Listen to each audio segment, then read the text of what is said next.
Salve telanautas, sejam todos muito bem-vindos para mais um vídeo do canal Na Tela. Este é o 9º episódio da 4ª temporada de Star Trek Discovery, intitulado Rubicon, que trocando em miúdos significa o limite para além do qual não é possível voltar atrás, como tomar uma decisão ou atitude irreversível, o famoso ponto de não retorno. Meu povo e minha pova, eu sou o Heitor Teixeira e deixa eu bater um papinho com vocês. Fica difícil falar desse episódio e não comentar a tal espécie 10C. Vamos imaginar uma civilização tão avançada, capaz de criar o que eles alegam na série como sendo uma espécie de máquina de mineração com 5 anos-luz de extensão, com o poder de destruir planetas no processo e o mais impressionante, de fora da nossa galáxia. Bem, nós sabemos que avanço tecnológico e desenvolvimento moral e cultural não são necessariamente coisas que andam juntas. Então é possível que A. Os caras não tenham noção das consequências e do rastro de destruição deixado pelo DMA, e B. Eles não se importam, já que para eles nós não passamos de algum tipo de praga na colheita. No entanto, mesmo não sendo impossível imaginar que tal grau de desenvolvimento técnico tenha rolado, com a índole da tal espécie ainda deixando muito a desejar, é no mínimo desconfortável pensar que algo assim seja o caso. Falemos do gargalo evolutivo, que é uma das coisas levadas em consideração pelos cientistas da vida real, para se estimar o percentual de probabilidade da quantidade de vida espalhada pelo universo. Qualquer espécie que alcance um certo nível de poderio bélico destrutivo sem ter maturidade suficiente para saber que o mais inteligente é não fazer uso dele, teria uma enorme propensão a já ter se auto-exterminado muito tempo antes de alcançar a chance de fazer parte de uma comunidade galáctica. Sendo assim, razoável acreditar que como espécie fossem dados à lógica, com sensibilidade suficiente para valorizar e respeitar mesmo formas de vida consideradas inferiores. No entanto, tal linha de raciocínio, mesmo sendo muito mais confortável, não representa nenhum tipo de regra e por si só já é assustador. O episódio trabalha bastante o mote da escolha. Michael e a tripulação da Discovery têm que rebolar em uma corrida contra o tempo para impedir Book de fazer a escolha e tomar a decisão errada, o tal Rubicon do título. Tudo tem um fundamento emocional, com o peso de cada passo sendo sentido, e no sentido dramático, por assim dizer, o episódio é bastante eficiente, mesmo não me convencendo cá ou lá com algumas escolhas de roteiro para explicar de formas meio vazias algumas coisas que ora não estão erradas, mas são meio meh, e em outros momentos que são confusas ou bobas mesmo. Ainda assim, nada que vai impedir qualquer um que curta a série e tenha chegado até aqui de aproveitar a trama do episódio. Então eu humildemente peço o seu joinha, já que ao deixar o seu like, você está ajudando o canal a crescer. Inscreva-se e ative as notificações para se manter por dentro de tudo que a gente faz. A partir desse ponto, eu entro com a recapitulação comentada, então tome spoilers. Vocês foram avisados? Então bora pro vídeo. Abrimos o episódio com Book e Tarka montando o dispositivo que deverá dar conta do DMA. Book está curioso se a quantidade de Zolinium é o suficiente e Tarka lhe garante que sim. A impressão que dá é a de que eles estão montando algo com ares de um dispositivo de detonação nuclear, porém em uma versão rica das galáxias. O que me leva a perguntar, com toda a tecnologia do século 32, eles tinham que fazer a perigosa transferência do frasco para o recipiente à mão? Eu entendo que talvez a coisa não fosse, sei lá, explodir só por derramar um pouquinho, mas se tinha tanta apreensão, por que não fazer aquilo de uma forma mais garantida, apenas pela adrenalina da cena? E outro ponto curioso, a intenção é destruir o controle do DMA, mas proteger a fonte interna de energia. E Tarka propõe criar uma bolha de espaço nulo, ok? Vamos fazer de conta que só isso já faz um baita sentido e vamos seguir em frente. Podemos? Eu sei. A ciência em Discovery não é o ponto forte do roteiro, até o Book parece saber disso.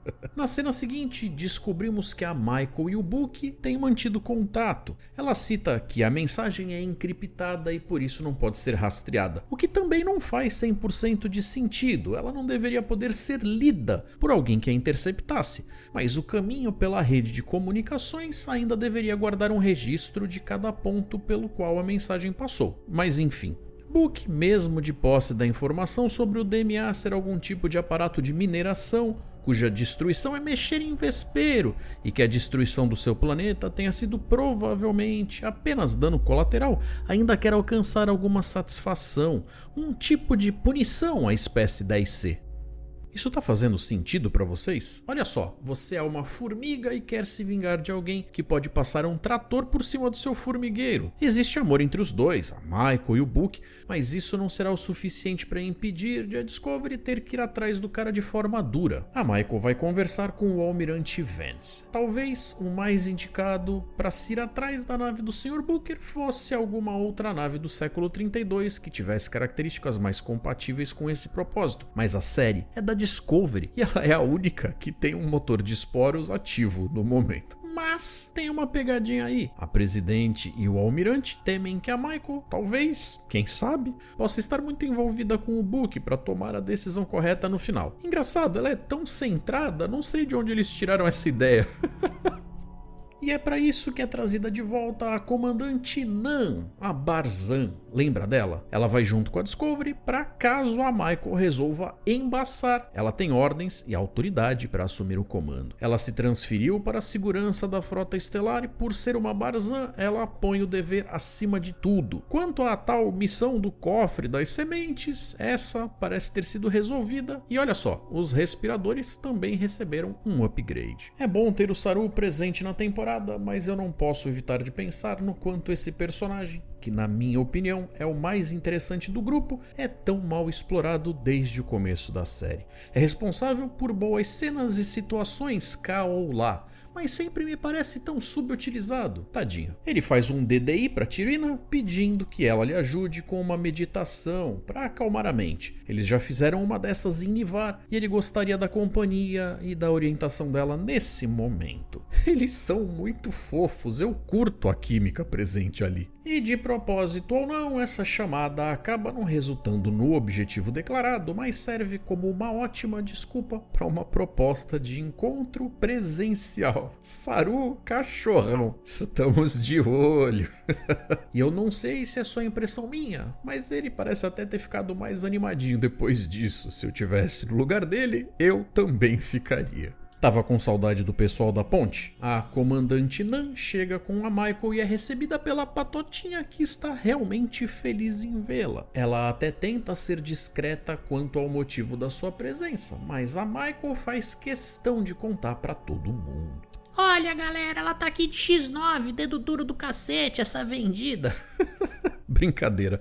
A Michael explica que é por causa da sua conexão pessoal e emocional com o Book. Com tudo em pratos limpos, é hora da missão. Lembra do papo sobre a mensagem ser encriptada e por isso não poder ser rastreada? O Book não sabe que o frasco de isolínio tem um outro rastreador que ela plantou no episódio passado no cassino do Haas. Então isso justificaria o tal elemento surpresa. Se me convenceu, é outro papo.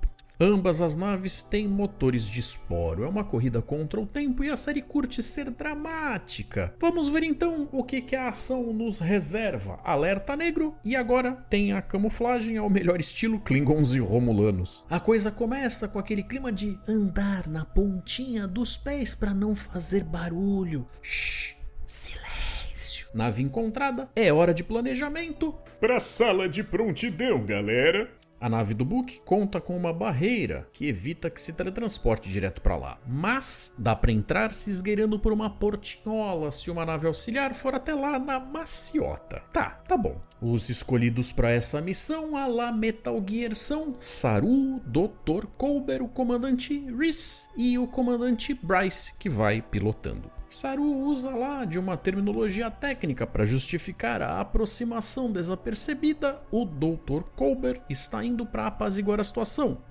Como? Eu usaria dardo tranquilizante. E o melhor, ele sabe que o problema mesmo vai ser o Tarka. Agora uma pausa para aplausos, senhoras e senhores. A Michael não foi junto na missão. Eu ouvi um amém. É pra glorificar de pé. Multiplica, Senhor. Brincadeira à parte, ou não, Esse é exatamente o tipo de coisa que muitos dos fãs gostariam de ver há muito tempo. Trabalho em equipe, com a oportunidade para todo mundo brilhar e não apenas ser um figurante de luxo na ponte. Será que isso dura? Vamos ver. Em relação ao problema em mãos, todo mundo tem uma opinião, mas como isso aqui não é uma democracia, chega disso, inferno. Essa cena tá aí claramente só para mostrar que o Dr. Culber é capaz de fazer um vento. A Discovery acompanha o progresso deles e com a nave auxiliar também camuflada, eu vou assumir que a Discovery só consegue acompanhar o que está acontecendo porque sabe o que procurar, porque com a nave virtualmente invisível, se a Discovery é capaz de vê-los, a do Book também deveria ser,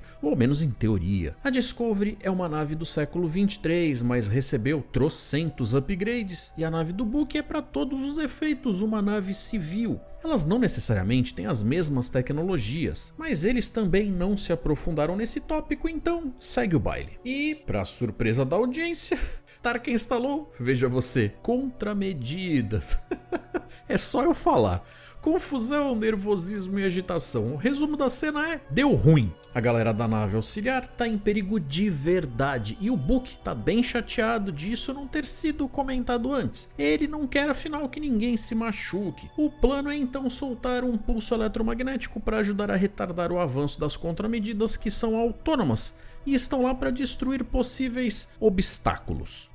Mas com eles sendo teletransportados no último segundo para segurança, o perigo de verdade não era tão de verdade assim. Coisas de Discovery. Ok, agora que todo mundo sabe que todo mundo sabe, é hora do jogo de gato e rato. Alerta negro mais uma vez, o coitado do Stamets está lá na engenharia preso na gaiolinha, mas nem apareceu até então. Cadê o danado do controlador do DMA? Nan pede uma palavrinha em particular. A frota tem uma carta na manga, o fato da instalação do protótipo de motor de esporos na nave do Book cria uma brecha de segurança. Um torpedo acertado no lugar correto seria capaz de destruir a nave do cara. É evidente que isso é plantado no roteiro para elevar a tensão e forçar a psique da Michael. Sabemos que a Nan tem a autoridade de assumir o comando e que ela tem foco quando o assunto é missão acima de tudo, que ela é capaz de implementar esse plano caso a coisa chegue nesse ponto. Como é que a Michael vai ficar tranquila agora? Conta pro tio Heitor. E em meio a uma situação de crise, o caminho é a compreensão e encontrar um ponto em comum onde ambos os lados possam se apoiar nos lembra Saru. Bom, eu tinha falado do Stamets, olha ele aí. Amiguinho, me ajuda a calcular a taxa de extração de boronite, assim a gente pode prever quanto tempo o DMA ainda vai ficar por aqui. Aparentemente, encontrar o tal controlador não é assim tão fácil. Tarka tenta se desculpar pelo que ocorreu com a galera da nave auxiliar, mas o Book tá brabo com o sujeito. Se antes foi a vez da Michael entender que vai chegar um momento de escolha entre ela e o Book, ou entre ela e o dever, esse é o momento em que quem se dá conta do mesmo é ele. O Ozekun avisa sobre os sensores captarem um pico de energia. É a nave do Booker bem à frente. Michael quer cegar a nave do cara com uma espécie de flare, cuja função é confundir os sensores. E aí a coisa vira um jogo de xadrez, e cada um segue tentando ser eficiente, mas não muito agressivo com o outro. Não tá curtindo muito a ideia. Book e Michael se conhecem bem e Tarka também não tá curtindo muito a ideia. Tá vendo onde isso vai chegar, né? A Discovery encontra uma pista forte do controlador. Stamets corre com os cálculos. Quem vai chegar primeiro? E lá está, bem na frente da Discovery. A Michael tem plena noção de que o senso moral da espécie 10C não é exatamente como o nosso, mas ela tem esperança. O tabuleiro tá montado e a tensão tá prontinha. Quando a galera da ponte fica sabendo dos planos táticos da Nan, as carinhas não são lá de muita satisfação. Tarka admira o controlador, mas nem dá tempo de comentar muita coisa. A Discovery salta na frente deles, eles saltam também, a Discovery salta e fica aquela saltação, salta pra cá, salta pra lá, parecem dois coelhinhos, que fofinhos. A coisa escala e de pulos eles vão pra torpedos. E pra todo mundo que só tava esperando, é claro que o Tarka, que não tem paciência e não se importa o suficiente, tinha que fazer merda, certo? O cara bate nos controles e tasca uma saraivada na Discovery. A Nan também tá doidinha pra sentar o dedo no gatilho. E até o Saru meio que concorda com ela. A Michael olha em volta com aquela cara de meu mundo caiu. E a galera olha de volta com cara de e aí, minha filha? E quem é que vem em cima do proverbial cavalo branco pra salvar o dia? Ele, o meu, o seu, o nosso Stamets. Os cálculos dele e da Zora indicam que o consumo de boronite no local ainda deve seguir por mais uma semana, o que significa que eles têm tempo para correr atrás da outra solução, a diplomática,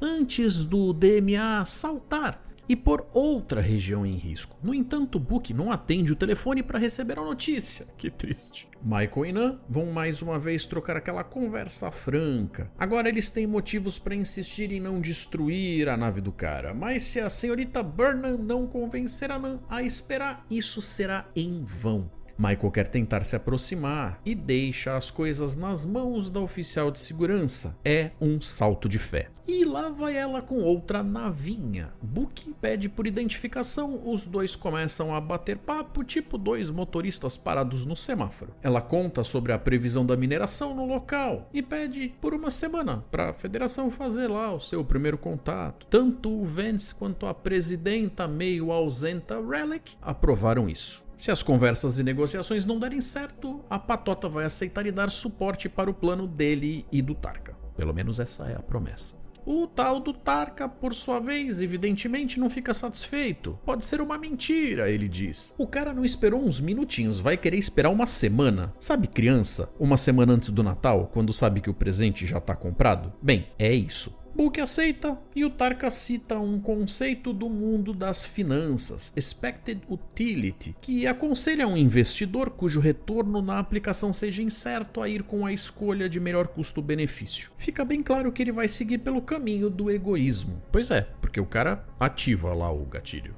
E lá vamos nós! Book precisa de um momento para absorver a situação, porque ele sabe que agora a caca já tá feita. E aí o palhaço do Tarka descobre que a parada é alimentada de energia pelo outro lado do wormhole, de fora da galáxia, ou seja, tudo foi por nada. Parabéns, mané. De volta ao QG da frota, Nan confere com a Michael se há alguma resposta por parte do Book, mas ele não tá respondendo. E agora? O que a galerinha do 10C vai fazer? Protocolos de emergência estão sendo implementados, mas como é que a galera vai saber se eles vão ser o suficiente? Seria fácil falar com os caras e mandar uma transmissão se não fosse a tal da barreira galáctica. Saru vai até o Culber e adivinhe você, é para pedir conselho sobre como lidar com a Presidente T'Rina. Saru tá com borboletas no estômago e o conselho profissional é: vai lá, larga de ser besta, cachorrão. Chegando na ponte, Saru recebe a notícia de que outro DMA surgiu no lugar do anterior, e isso é encarado como um tipo de primeiro contato.